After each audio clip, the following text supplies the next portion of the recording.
This is the Sourced Podcast, where cold mornings, screaming bull elk, and bent rods turn into legends told.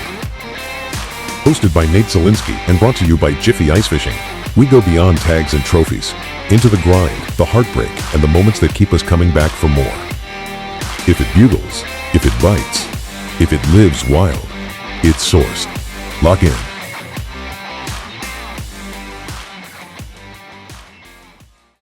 Welcome to the Source Podcast. I'm your host, Nate Zielinski. You know, the Source Podcast, this episode and every episode proudly brought to you by Jiffy Ice Fishing, home of the Model 60 ice drill.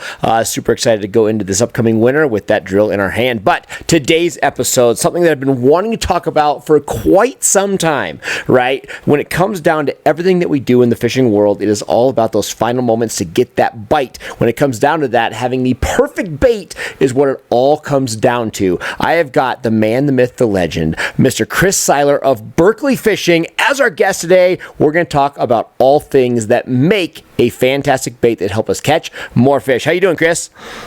Good. How are you? Man, I'm good, and I am so excited to be here. You know, Berkley's been that name, right, that's been in the industry for absolutely ever. And honestly, quite honestly, just been a leader in the industry for quite some time. And with that said, I don't think that there has ever been a lineup in Berkley, at least from my category, right, as a guide, tournament angler, content producer, that has ever had so many, like, home run baits in the lineup right now, right? Every year you look at the Berkley SKUs, and there's always, like, one or two things that I'm like, man, that's a fish catching bait.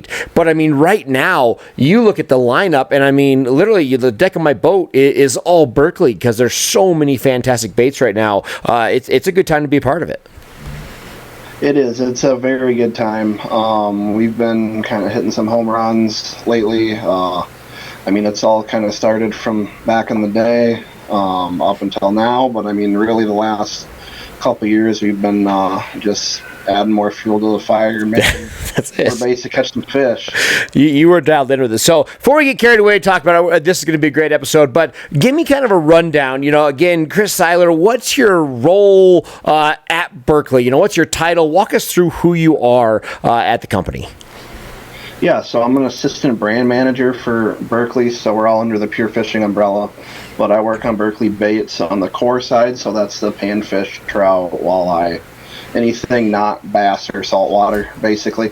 So obviously a lot of focus on the, you know, walleye, panfish, trout side of things. That's why we get along so well, because we're there. We're not, by no means do we not appreciate bass, but I mean, let's face it, a fish that has big gnarly teeth and eyes that glow in the dark, that's something that we want to talk about.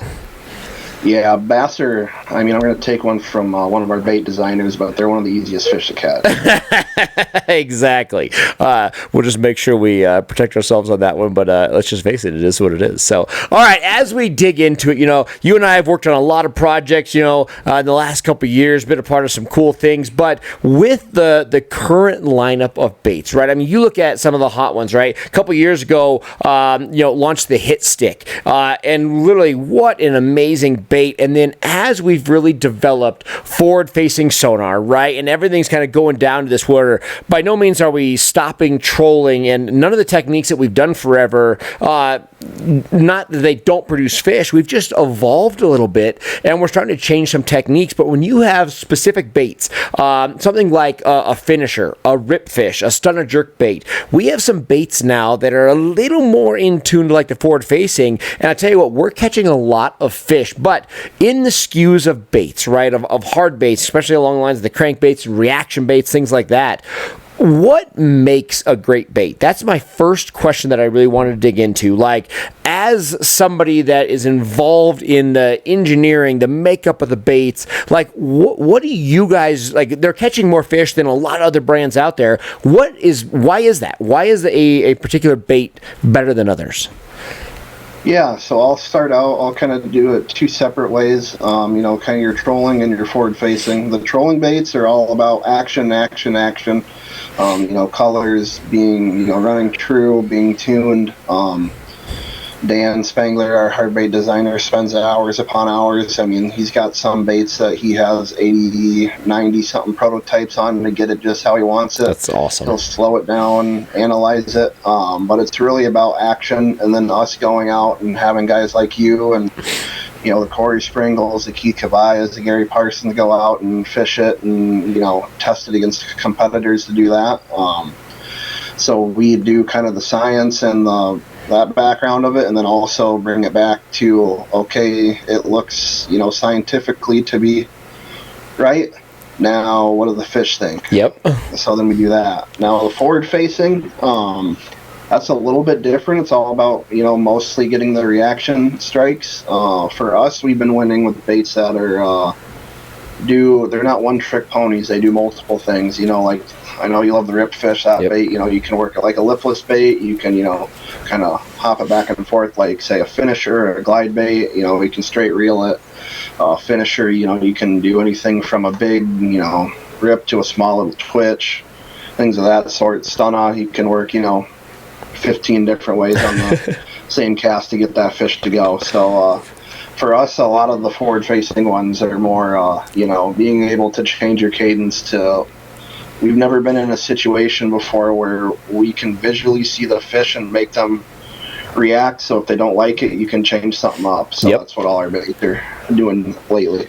No, I love it. And that's just so much true. And as we talk about this, especially on the crankbait, knowing the action, when it comes down to it, I think it's a lot more scientific than maybe a lot of people think. They think, hey, whether it's a 3D print or something that was molded and produced, however the original prototype or sample is made, I think everybody thinks like, oh, it looks cool. Let's go run it through a swimming pool and let's go cast it out and see a fish bite it. I mean, when you guys are running it through test tanks, I mean, the cameras, the imagery, knowing the volume of rattles if it has it. I mean, everything that comes into it, it is analyzed, and you guys take it like to the next level. And I think it's cool that you're able to do that and more so make those fine-tuned little adjustments to absolutely make them perfect. Yeah, it's honestly one of the fun parts of the job. It's one of the most frustrating and one of the most fun parts when you finally get that. That perfect one. It's a lot of fun, but there's a lot of stuff that goes in between it. But really, I mean, the main thing is we got a lot of guys here in our R&D department that are masters in fishery sciences, chemistry, whatnot there, and we have a bunch of fish heads. So when you kind of join everybody together, it's kind of that perfect storm. I don't really have anybody that doesn't, we got people that go out every day. We got people that go out, a couple times a month, but really everybody loves to fish. Yep. It was, I mean, I'm looking back to my tournament career, the bigger portion of it. So I'm probably looking back at like 2006.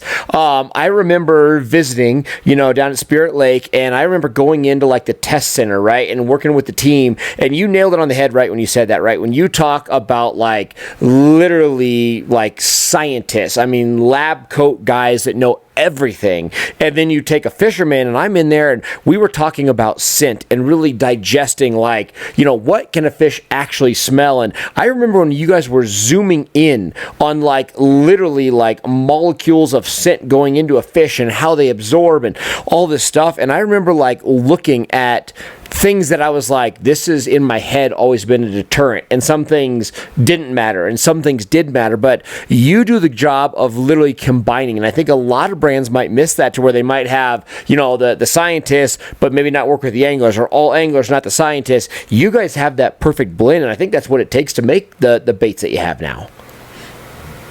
Yeah, for sure. It's like I said, it's kind of the perfect storm going on right now. We got a lot of good people in the company, as you always have. But I mean, as you get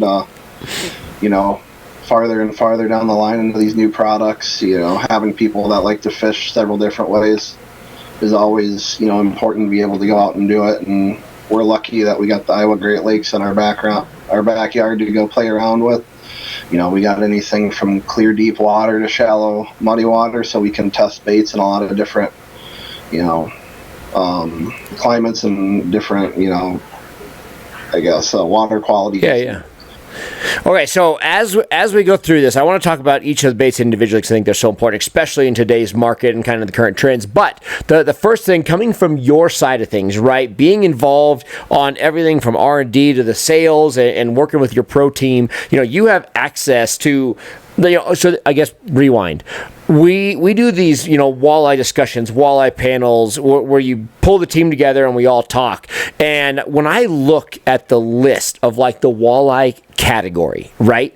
I mean, the pros that you have availability to you, the cell phone numbers in your phone right now, it's literally the walleye world. I mean, it is the top 100. Maybe you're missing 2 of them or something, but like you literally have the entire walleye category at your disposal for this testing knowledge. It's unbelievable. Like I literally look at that email sometimes and I'm just like, man, like why am I even here? It's just crazy. So with that and all of that knowledge, when you have a bait, let's just say a rip fish, right? When you're developing a bait like that, what is the most important thing to you? Not to the developer, to you and your brain. Is it rattle? Is it the overall look? Is it the size? Is it the action that puts off? Walk me through the categories of importance in your opinion of a bait.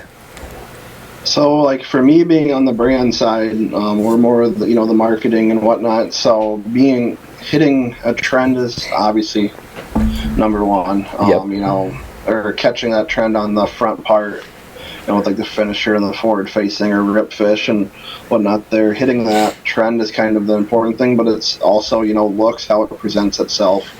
Sizing, you got to size it for the market, right? I mean, we're not going to have walleye guys throwing 12-inch baits. You're not going to have walleye guys throwing 2-inch baits, so you have to make sure you're hitting that meat of the market, what are walleye guys using. But also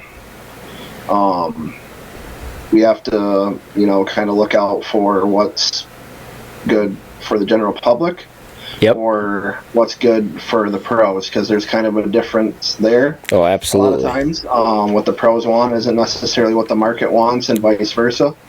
So it's kind of being able to go through and work through that.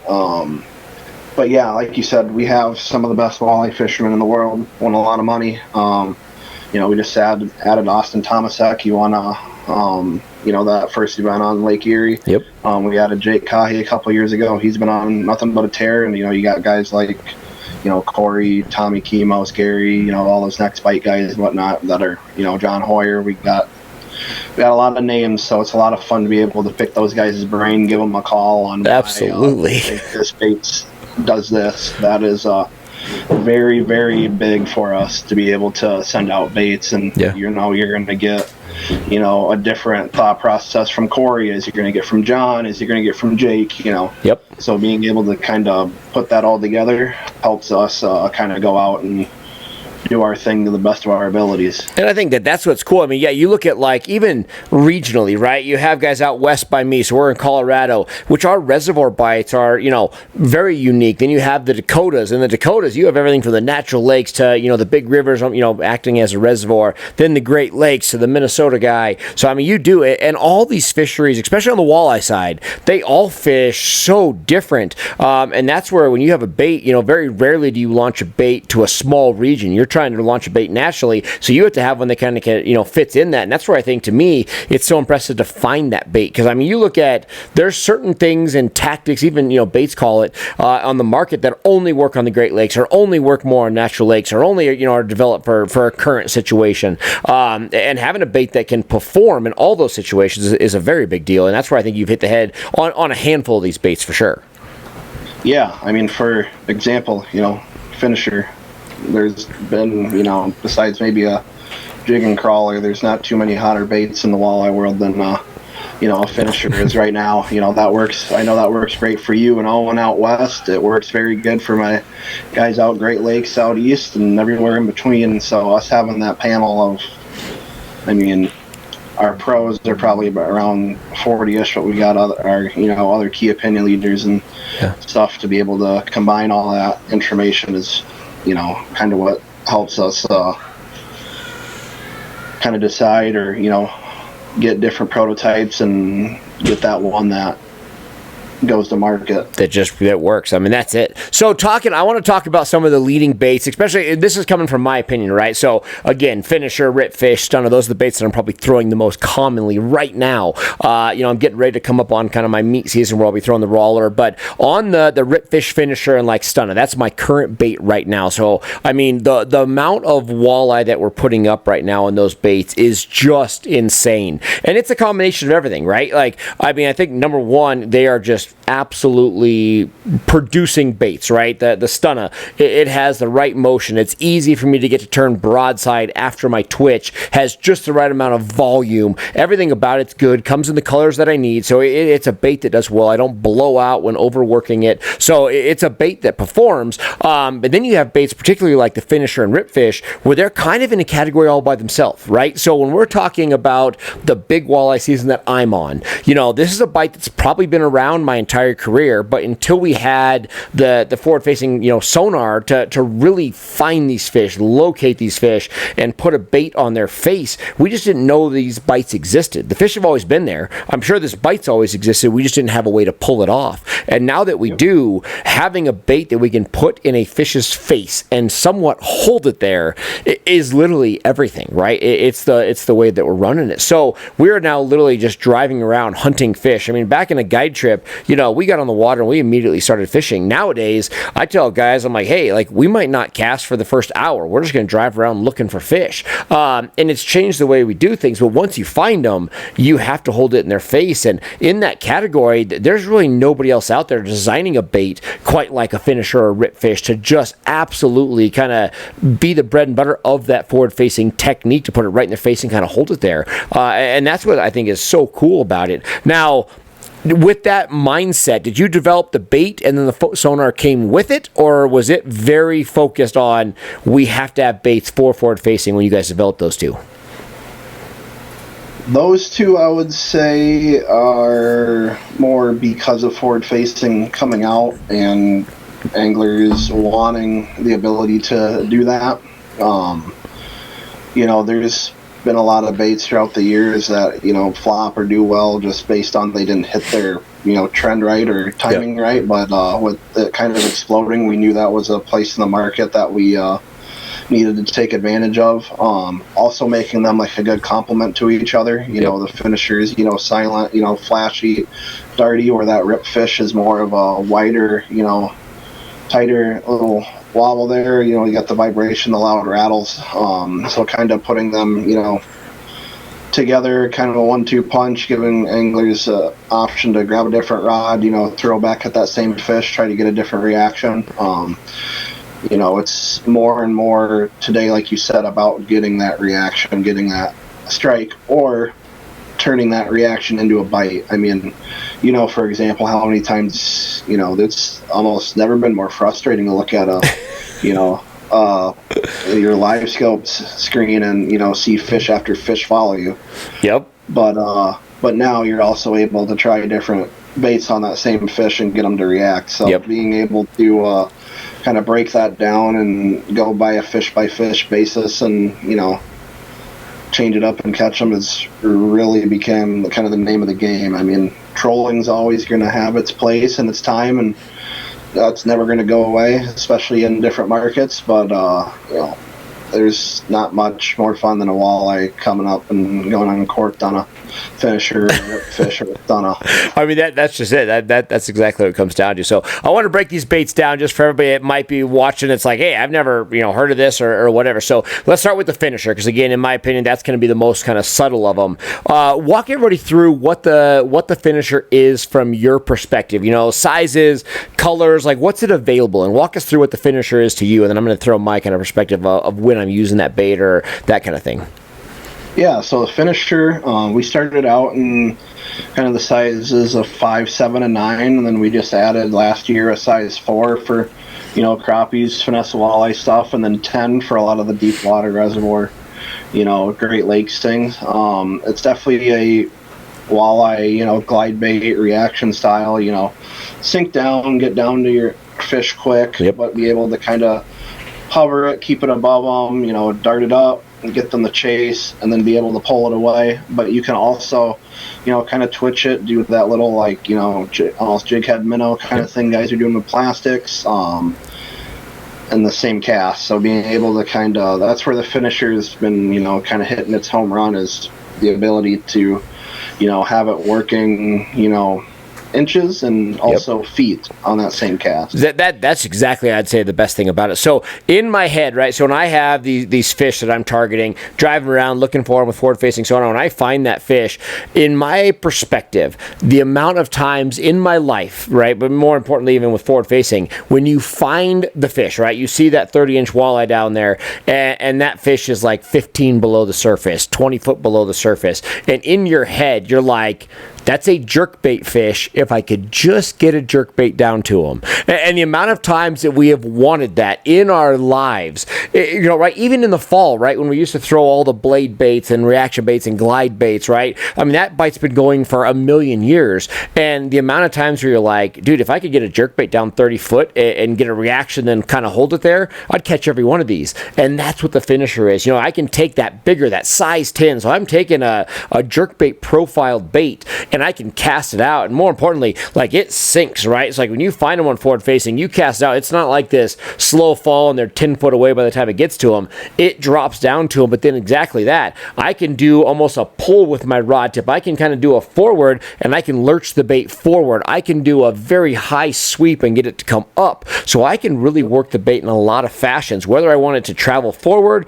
or more in that jigging motion of an upward motion. I have the abilities to do it with that particular bait. And I'll tell you what, once you get it close to them, the fish, like you just said, they absolutely come unglued once they want it. So it's that presentation for me. It's probably my deepest presentation, right? So when I see the fish in that deep water, that's my go-to, especially on the bigger sizes. And honestly, when you sent me the first of the couple big ones, I was like, man, that's a pretty big bait. And in my head, I was like, I'll probably use that some of the time.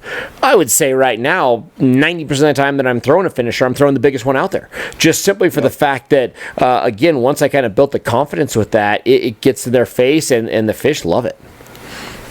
Yeah, it's the 10 was kind of an ask from a lot of the pros on the deep water stuff. Everybody's going out doing the Great Lakes things, Lake of the Woods, Wahhe's, out west, Fort Pex and things of that. So getting those baits down quick, but also, that's a 1 ounce bait. So yep. Not having to use a super heavy rod is also important, so you can, impart the action that you want. And then also one big thing on us for the finisher especially, and the rip fish, the line that you need to do with it. I was just going to ask you that, so that's great. Walk me through the line. We always tell guys, kind of that 10 to, I would say 8 to 15 pound braid to we do basically anywhere from, I would say, 15 to 20 pound fluoro, depending on what you're doing. Like the new Gin Clear is a little bit thinner, we kind of size up.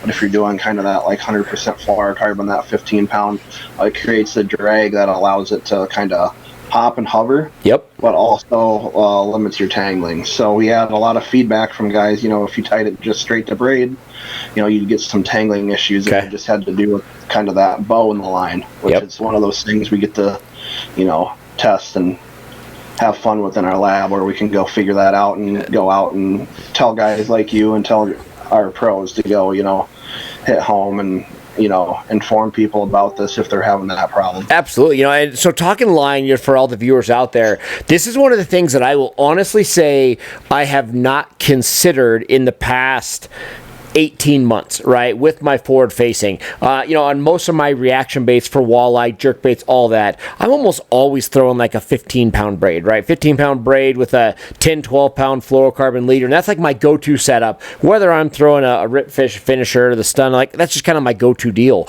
But with that, one of my walleye guides that works for me, who is absolutely like a fish junkie, right? The guy's on the water 7 days a week. He gets done with a guide trip and he goes out for fun fishing. Like he can't get enough. So of everybody I know, he's probably the most hardcore. And we go out, he's got rods there, and sometimes he might have 20-pound braid. Sometimes he has 30, and he's got some rods with like 50. And then I was just like, man, like that's so overkill. And I didn't even put two and two together, and I didn't ask him. I just saw that that's what it was. He has them kind of labeled. And then I started doing some stuff, and we've talked to half of your team, these walleye pros on this podcast, and a lot of times it goes unnoticed, but a handful of guys are very much that. They're like, man, I'm ready to throw like 80-pound hollow core on. And I'm like, what's the point? And they're like, I want to take a big bait that I can cast forever, like a finisher, but I want heavy enough line that I get such a bow in the line that when I twitch it, the bait goes up instead of forward. They're like, our whole career we've been trying to cut through the water, and now that we have forward facing, we want a heavier bait, but we want to make it float once we get to where we're going with this big heavy line. It's one of those things that I'm like, I've never thought of that. When I have a hard time hovering a bait, so now I have some heavier line on a couple of my rods, and it makes a difference. It's not like I want them on all of them, but like in my lineup, you almost want to have one or two rods with this like heavy line, and it's just blowing my mind how much it can make a difference of catching those fish. Yeah, it's all, fine detailed little things that get fish to bite anymore. Everybody can see them, forward facing and everything. It's not the seeing part, it's the catching. Yep. Like I said, it's never been more frustrating or more rewarding than now being able to do it with forward facing for a lot of guys. Absolutely. So now I want to talk about the rip fish next, but the first question, I guess we should even start with this, like how do you optimize a bait for forward facing sonar? Like what, or what even in the development, what makes a bait more developed for forward facing? Is it a square front? Like, are we putting that into concept when building them? I mean, it seems like more and more you're seeing that a little bit more squared front and trying to make it to where it really does a solid return, to all the units. But, I mean, it's just kind of crazy. I guess, yeah, that'd be a question. Yeah, flat spots are definitely kind of an important part of being able to see stuff on, forward facing. Yeah. Some of the stuff, with tungsten, whatnot will give you a better feel, better return. So that's... farther casting abilities. Yep. So that's kind of a lot of the stuff we've been doing. But also just the actions for it, the use cases, like the finisher, for example. I'm not going to probably go up, shallow blind cast and, work a finisher. Yep. Not that it actually works very well for that. Absolutely. But, it's not what most people are going to do with it, Like a stunner, for example, isn't forward-facing optimized, Yep. but everybody knows, working a jerkbait with forward-facing. That's it. It works killer. Yeah. And then, like, the rip fish, for example, you can go do the lipless style of Yep. thing, do it, or you can, hover it and work it like a glide bait. That one, it's got kind of that, side profile. I don't think I do have one right here. So kind of that kind of flat side there kind of gives you a good ping. It's got another, front there, so Yeah. It works out very well in that, situation, but just the use case more than anything. I like for it. The bait. What are the majority of the market going to be using Yep. for it? All right, so we talked finisher, we talked about sizes there. I want to go to the rip fish, but I have a couple more questions on the finisher. So other question about this is when you attach your finisher to your average technique, how are you attaching it? Tie direct, loop knot, snap? Like what's your connection point from liner leader to your finisher, in your opinion? I always tie everything direct, Okay. just because it keeps that line angle the way you want it. There's a lot of guys that ice fish it that use snaps just so they can change it out, whatnot. It does work well with that. I always like to give Dan a little bit of crap because he thinks that snaps on anything looks ridiculous. Yeah. Mike, I get it, but we all have, 15 rods to go tie it on to. Some people only got, a couple. Yep. So it's a lot nicer to be able to use the snap and do that. So we do actually try to make sure before we go to market on things that it works well, Both ways. with that too, because we understand, the market isn't always exactly the way we're thinking of it. But, I would say for pretty much all of our stuff, it's going to be, braid to fluoro to just tying direct. Okay.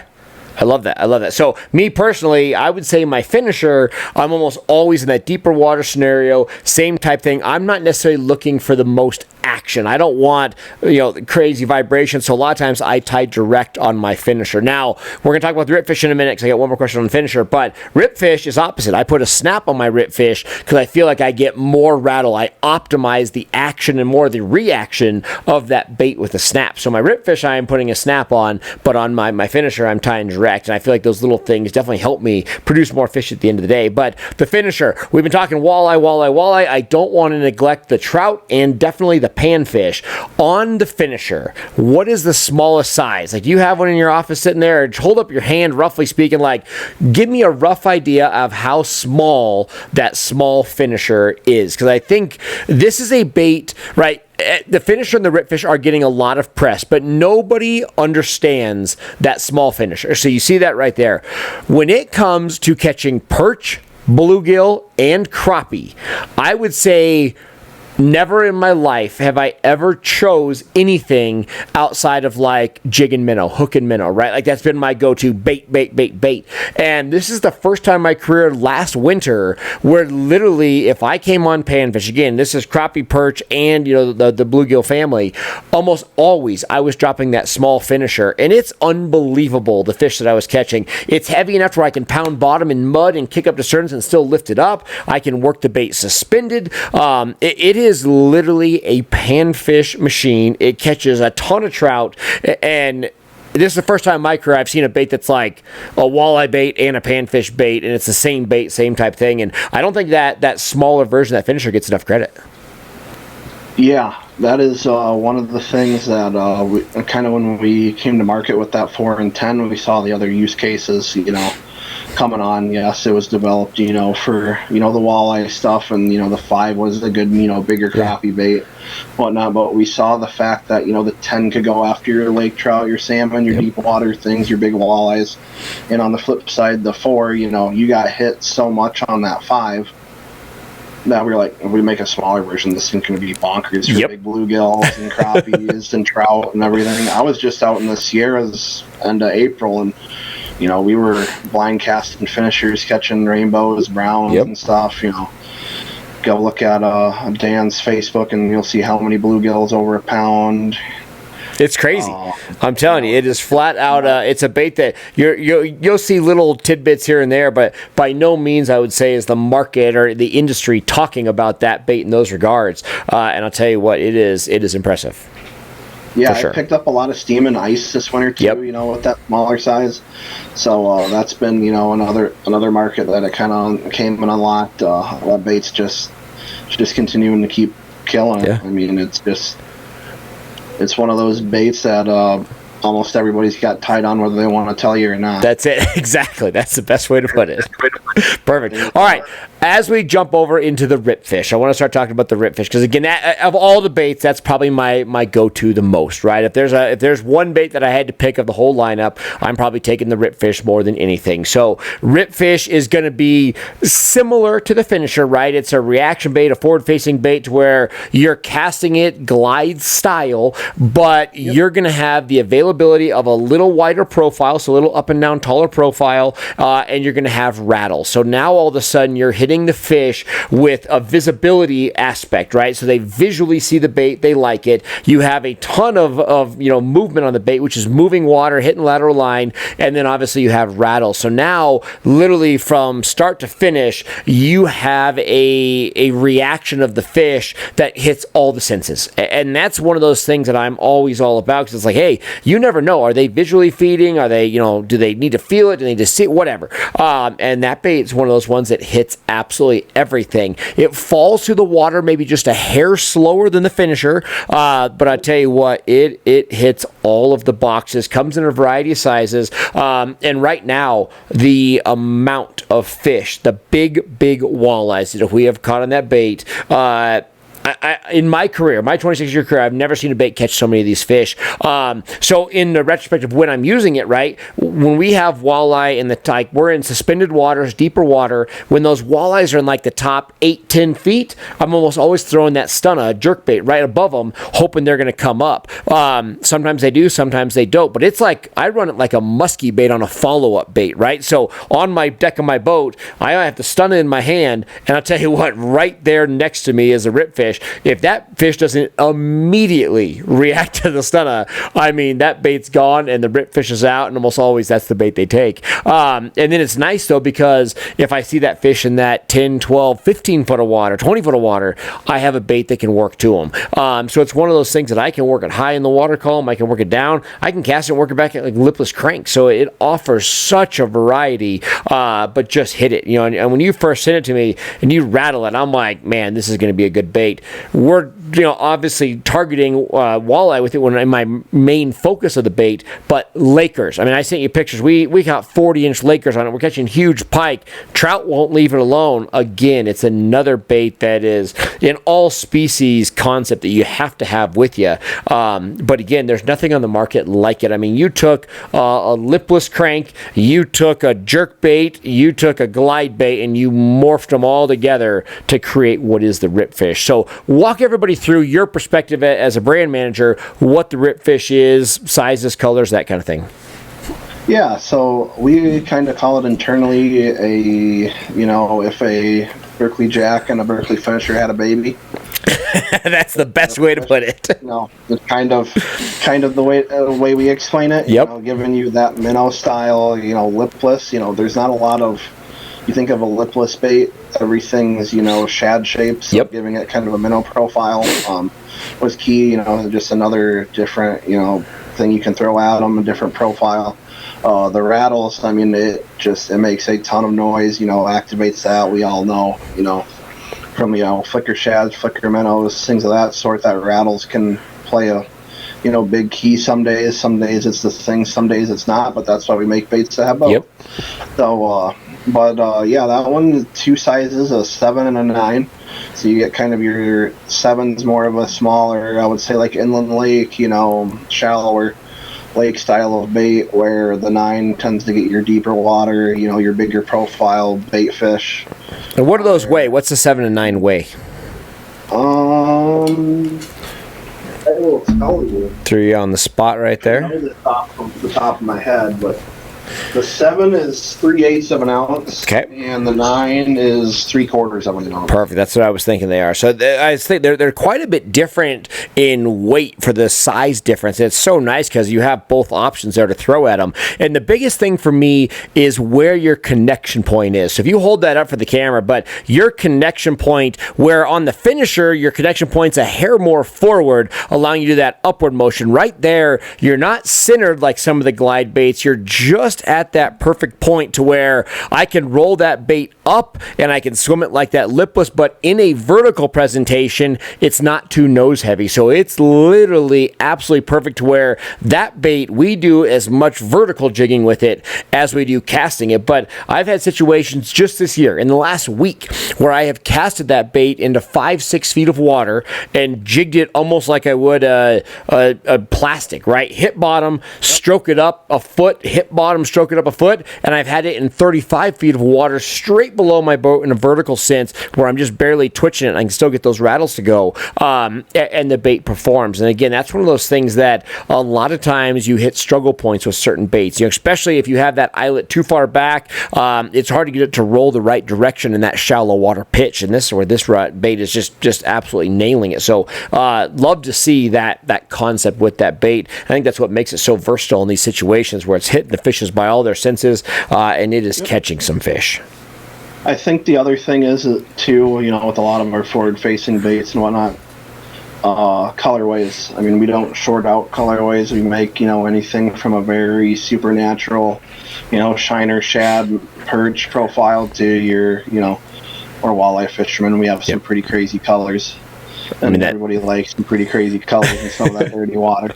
So just, having the different options for the different areas. I mean, I can go in and, pull up some data and stuff and a color that I think's ridiculous because I'm fishing clear water here, sells gangbusters out over here. I mean, that's it. You look at the Lake Erie cold water, where you're fishing 39 degrees, 41 degrees, the brights, and more so the combination of the bright colors of the Midwest, and that's what the fish want. Then, like where I'm at, right, even though our rivers are flowing through our bodies of water, our water through the course of the year is cooler because we have so much, runoff water coming through. But at the end of the day, my season, I get up into the mid to upper 40s quick. I mean, way quicker than a lot of your natural lakes or reservoirs. So we lose some of that really crazy bright color stuff. It happens, in March, maybe early April. By the second week of April, we're moving on to natural color type stuff. But like you said, you have a color pattern for all of it, so you're dialed in. Yeah, we got Ripfish and Finisher both have, I think Finisher's up to, I think they're both at 23 colors now. It's just crazy. They both got a lot of options options to choose from. Options are key. Everybody wants to have that, different color, this different finish. And, Dan's really upped the game with the cosmetics in the last couple of years and what we've been doing. We've never had, colorways. No, and not this many good colors. Yeah. I mean, where they're just perfect. What is your favorite color? Right now, on the spot, Finisher, you got to pick one. Goes Chrome Gill. Right here. I love it. Imitates a perch or a bluegill, which is obviously kind of my two forward species here. Yeah. We added that as a color this last year. That would probably be my favorite. What's the purple perch one? What's that one called? Oh, that one's Viking Perch. Viking Perch. If I had to pick one, that's it. That right there. If everybody wants to look at that, if you want to come clone my bite that I have right now as we do this podcast, you throw that bait in front of our fish right now. They are swimming 8 foot to come eat that thing. 10 foot in the water column to come eat that. That's the bait right there. I'm glad you had that in front of you. All right, so as you can see, I got plenty of baits on the wall. Right? I love it. So we walked through the Finisher, the Ripfish. I want to move on to the jerkbait, the Stunner right now. So again, when you look at modern jerkbaits, right, of all the brands, of everything everybody's making in their garage and shop, right, jerkbaits are a hot commodity. There is a lot of them out there. In my perspective of a jerkbait, you, number one, have to have a bait that has diving abilities, right, from a shallow dive to a medium to a deep. You got to have a bait that has versatility in that dive. Back in the day, all of our jerkbaits were shallow lipped, right? Every single one we had was a shallow lip, and if you had to get it deeper, you had to do some other means to get it there, which brought on a trolling situation type thing.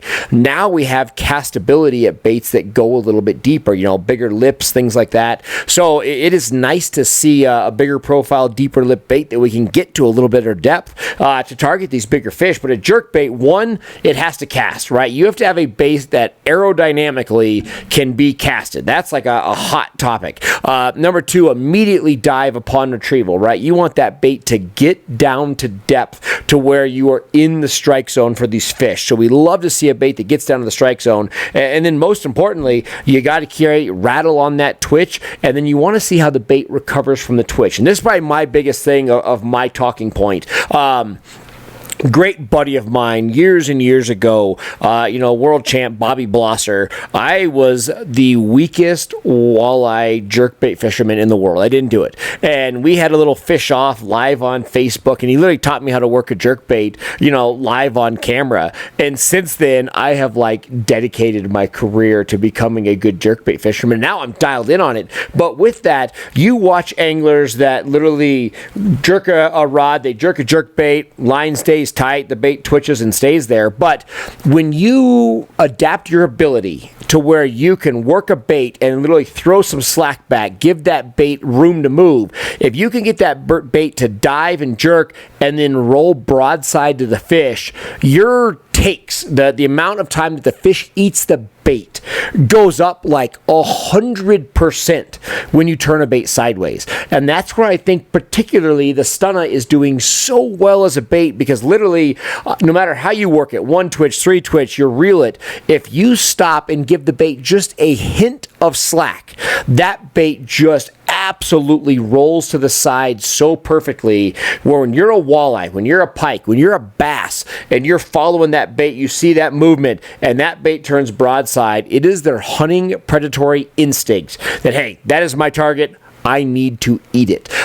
So I think of all the jerkbaits on the market, it's probably doing the best of having that roll to the side to create a bite. And that's where I think you guys absolutely nailed it, right? Because at the end of the day, the whole world has jerkbaits, and we're like, man, why do we need another one? But when you have a bait that rolls to the side, it makes anglers more successful. Very similar bait, colors are similar on a lot of the brands, and I think people are catching more fish on the Stunna simply for the fact that it's easier to turn in that fashion and people are more successful with it. Yeah, the Stunna, honestly, we call him the mad scientist. Dan is a jerkbait Okay. freak. The dude just, I mean, you give him anywhere in the United States and you give him one of the 3 sizes of Stunnas and either the +1 or +2, he's going to catch a walleye, even if it's not walleye. Like, I swear, it's just the way it. I believe it. But kind of the big thing, like you said, the cast ability to get there, the weight transfer system, that's one. Walk us through that real quick. I don't think a lot of people know about that. I'm trying to see. I don't know if I have. I do have one. Look at that. I like it. I don't know. For everybody watching, if you're listening to this, you got to watch the real video. What we all wouldn't do to be in that office, because that behind the camera on the other wall is all the stuff that's going to come out in the next 2 years, and man, the secrets that are living on those walls right there, Chris. Yeah, we can't show that wall. So what there's a internal transfer system right here where there's a tungsten weight. When you go to cast, it all goes to the back. Gives you the ability to cast, and then when it hits the water, it moves back into the front, and you'll actually sit there slightly nose down. Gives you the ability to get your twitches. Yep. Almost everybody, the majority of the time, overworks a jerkbait. I couldn't agree more. Whatnot. I watch Dan do it. The man barely moves his rod tip. He and he'll backboat you 9 times out of 10 and make you go nuts. You go and fish a weed line, but I think the biggest thing for us with like the series of Stunna baits is just having the sizes, and the different bills, the different sink rates. Yep. To go along for everything, where you can have, a 100 style or series bait that can get down to 10 foot, or you got a 120 or something like that. Yep. That can work up high. Just being able to have that versatility is one of the important things, and the price point. I mean, there's a lot of jerk baits out there that are super expensive. Very expensive. Right in that middle sweet zone. Yep. But also, like I said, having the colors, and it's obviously we're talking about in a walleye world, but it's been winning some serious money, a couple classics and everything in the bass world. So it's won a lot of money. I mean, whether the walleye guys want to tell you or not, there's a few guys on the walleye circuit throwing a jerkbait from time to time. Absolutely. I mean, that's just it. It is a bait, and I think that transfer system like you talked about. Literally, when you go to load the rod on your back cast, the second you move the rod, that weight is on the tail of that bait, and I mean, it's probably it's not just flying good. I would say it's adding 20-30% of a distance to my average cast by having that transfer. So it doesn't just cast well, it improves my cast, getting me to that distance that I need to be at to again make that flawless technique. And again, the second you put movement on that bait, it is digging down to the depth that you want it according to size. And then like you said, I mean, and for me, by far, you twitch that bait, and the second you stop, you give it that just a little bit of feedback, and that bait just turns totally broadside. And that's it. And kind of funny story before we wrap it up here. This big walleye bite that I'm on right now, right? We're seeing 30-inch fish every single day. And it's one of those deals that literally you see the fish on forward, you cast to them, you pull the bait down to them, and you literally twitch your rod like this much. And you just need the bait to just move, and that bait just slowly like rolls in the water, and they take it every time. But I would say 90% of our guests that we're guiding right now can't do that. They're so excited. They've had their whole life of working a jerk bait where they work this bait 3-4 feet on a twitch. And I'm like, hey, I need like an inch. And I mean, these people are like, what? I had a guy the other night, this gentleman was out there, and he couldn't do it. I mean, he first called my bluff. He's like, I don't think they want it. So I was like, here, let me see the rod. I cast it out, twitch it, boom, caught it. He was like, I can't believe that just happened. And I was like, here's it. So we got to the point where he would cast to the fish, reel down to it, and then I wouldn't let him move his rod. He would just grab his line with his finger, and he would just twitch it like that, and he would just literally the rod tip wouldn't even move, and it would just get that bait to twitch, and those fish were hammered at every time. So I couldn't agree more. And I don't know if I blame TV for people watching somebody overwork a jerk bait. I don't know if it's bad jerk baits that you used to have to do that to get rattled, but I would say literally across the country for all species, I think everybody overworks a jerk bait. It's probably one of the biggest flaws of the bait, and that's probably why a lot of people don't have success. Their bait's fouling up, it's rising in the water column, and it's just not catching fish. But at the end of the day, you can work a jerk bait in all water temperatures. That's the big one. At a very slower pace with a lot less action, and let the bait do its job, and you'll catch some fish. Yeah, we always say, Dan might yell at me for letting this one go, but the most important thing on a jerkbait is getting that twitch and just that little subtle shimmy as it drops down. That's honestly that's the thing, that little shimmy as it sits there. That's what gets them to come uncorked. I believe it. There's always something little, and that's what it takes at the end of the day. I love it. So, all right, final question of the podcast. We just talked about the stunner. There's 3 sizes of that, just so everybody knows. So you got a wide. Walk us through the sizes. Do that. That'd be a good one. Walk us through just roughly what they are. Yeah. So we got a size 100. And that one's +1.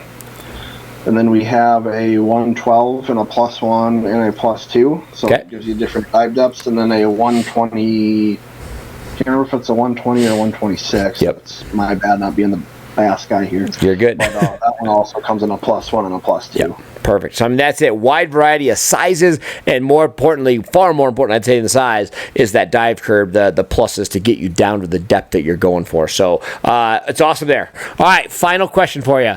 What are you excited about? I know we can't talk about anything that's getting released or sneaky things like that, but what excites you? What's the future, or even something that's currently out there? What's got you thinking about fishing after hours? Honestly, I would say, we spent this whole time talking about hard baits. New lab series, honestly, is probably, there's some young anglers in the bass world making some serious money on the lab series. So walk us through what the lab series is. I want to talk to you about that. So lab series is another carrier. It's power bait, max scent, and then a max scent fast dissolve layer with the dust. Okay. Creates a slime. We have it in a flatworm, a finesse worm, and minnow sizes. So obviously the minnows are the big craze and everything. Kind of that finesse technique. Yep. Are the big kickers, but like you said, a lot of guys are winning some serious money on the bass side and the walleye side. Yep. It won the Classic, and then it won the NWT and Lake Erie in about a 4-day time. Seriously. There's about $500,000. You can't even make that up, right? All 3 of those tournaments in 4 days. And the highest ranking of all of them, right? That's the biggest the tournaments get. And we had, some guys win a dual threat tournament when that was going on down there. They won that on one of the finesse worms. And, once we get up to, smallie time, that a flatworm is going to do. Yeah. So just being able to kind of get on our side, Max Scent, came in and kind of took over the bass world there for a while, but didn't have good colors. Power bait gives you the good colors, so we're able to kind of mix those together and finally get kind of the perfect, combo. Perfect storm. I love it. it is going to be a lot of fun, and it's going to be a fun wave to ride. I love it. I have not thrown one yet. I'm going to have to bug you to send me a couple of those, but I can't wait to throw it. But yeah, it's also going to take some encouraging if you set down the stun on the rip fish at the end of the day too. So who knows? That's fair. I love it. Well, I'll tell you what, we're going to let you go, but man, I cannot thank you enough. Again, in the concepts of the current fishing trends, right? Talking very heavily on the forward facing, especially on the walleye side, but really anything. You guys at Berkley are doing the job of delivering to the anglers the exact things that they need. And again, this is not random. This is a very scientific process. Again, I think there's probably YouTube videos, there's stuff online. I encourage everybody, you should dig and see what goes into the testing centers at Berkley to develop these baits. I mean, the technical capabilities between cameras and sensors that you guys do to a bait is pretty unbelievable. So I tell you what, it's an honor to work with you guys and be a part of some of this stuff. It's pretty dang exciting. Absolutely. Good to hop on and talk some fishing and talk Berkley baits. Absolutely, buddy. All right. Guys, again, this is Chris Seylar with Berkley Fishing, part of one of the Pure Fishing brands. I'll tell you what, it is awesome to have you on here. We appreciate your time. Thank you so much for being on. Absolutely. Thank you. Have a good one, Nate. You too. All righty, guys. Again, I am Nate Zielinski. You just listened to the Source Podcast, officially and proudly brought to you by Jiffy Ice Fishing. Again, we talked about in the beginning, home of the Model 60 ice drill, literally the base camp models, the home of ice camping. When you talk about revolutionary things, we were just talking to Berkley about revolutionary baits. When it comes to revolutionary ice fishing, it is all about Jiffy Ice Fishing. Hope you enjoyed that. Got a little in-depth look at what goes into developing and making baits. Tell you what, that was an awesome episode. We'll see you on the next one.